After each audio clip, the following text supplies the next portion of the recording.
आप देख सकते हैं कि जहां जहां तक आपकी नजर जाएगी वहां तक हजारों संख्या में उनके चाहने वाले, उनकी पार्टी के कार्यकर्ता, उनके परिवार के लोग आपको दिखाई देंगे। अजीत पवार का हम आपको बता दें कि कल एक हवाई दुर्घटना में उनकी मौत हो गई थी, उनका निधन हुआ और इस खबर को सुनते ही चारों तरफ गम का माहौल लग गया। आज अंतिम विदाई नम आंखों के साथ अजीत पवार को दी जा रही है। अजीत पवार को आज अंतिम विदाई देने खुद गृह मंत्री अमित शाह भी पहुंचे। तमाम बड़े लोग, नितिन गडकरी को भी हमने देखा, जितने दिग्गज हैं खासतौर पर महाराष्ट्र की राजनीति से जुड़े हुए सब पहुंचे और सभी ने अजीत दादा पवार को याद किया, अंतिम विदाई दी। पंच तत्वों में विलीन होते अजीत पवार।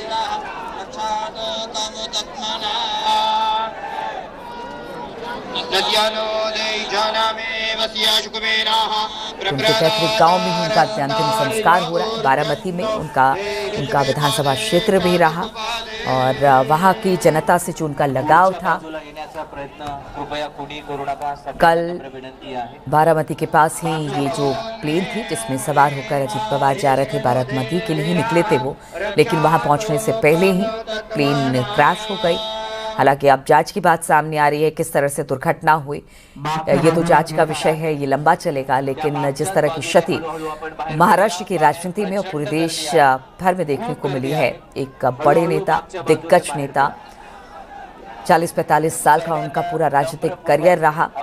और सभी के बीच लोकप्रिय, क्या जनमानस और क्या अपने साथ काम करने वाले लोगों के बीच में उनके बारे में यही कहा जाता है कि क्या सत्ता पक्ष विपक्ष सभी अजीत दादा पवार के मुरीद थे और इतने बड़े नेता को खोना राजनीतिक जगत की शून्यता को दर्शाता है। और अजीत पवार की पार्थिव शरीर का अंतिम संस्कार कर दिया गया है, पंच तत्व में विलीन होते और सब जितने भी लोगों ने जानते थे और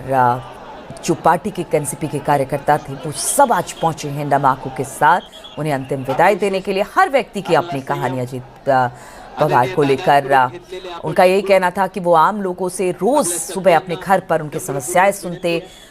उनकी जो लोगों की समस्या होती उनको बिल्कुल अपना मानकर उसे पूरा करते और लोगों से यही कहते कि कोई भी समस्या है आप मेरे पास आइए और कोशिश करते कि उस समस्या का समाधान किया जाए। इसलिए हर व्यक्ति की अपनी कहानी, हर व्यक्ति अपने तरीके से अजीत पवार को याद कर रहा है। अजीत दादा उनको कहते थे और लोगों का कहना है कि सिर्फ दादा कहने के लिए नहीं, बड़े भाई को दादा कहा जाता है क्योंकि एक बड़ा भाई, एक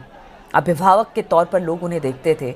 और नम आंखों से आज अंतिम विदाई देते हुए हजारों जनसैलाब इस वक्त दिखाई दे रहा है।